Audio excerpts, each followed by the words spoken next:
来看前环保署的环境督察总队的总队长李建玉，涉嫌在2022年甲2023年利用公务假出差性侵害女性的同仁、学员，甚至有外部枪伤的员工。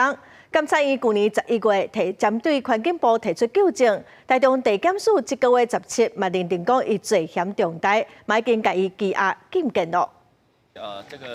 这位就是前环保署环境督察总队的总队长李建玉，平常时做工课看起来是真认真专业，不过所涉嫌对几6位女性性侵害，检方17个拘提，而且向法院声押禁见核准。涉犯刑法之强制性交、强制猥亵及利用权势猥亵等罪，嫌疑重大，且有羁押之必要。检方表示，李建玉涉嫌伫咧2022年到2023年之间，几6摆利用公务或者是出场的机会，甲几6位女性性侵害，包括当年训练班的学员，甚至是外部厂商的员工，拢是受害者。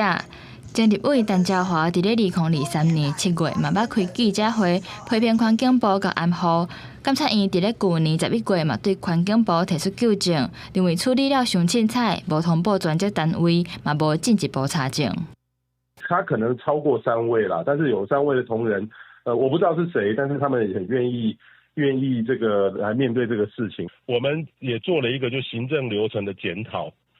因为会发生这个事，一定是有在行政上面一定是有一些没有那么周延的地方。环境部表示，目前已经有3位女性同仁受害，嘛已经提出告诉，除了提供法律协助，嘛会透过外部委员会来调查，强调绝对袂吞吞性侵。因那女权团体是表示，伫咧工课场常常因为权力无对等，所以有袂少受害者拢毋敢提出协助。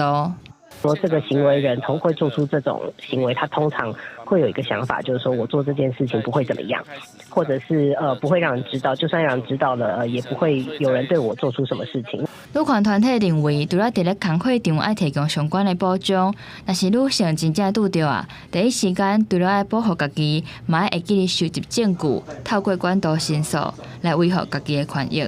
公视新闻综合报道。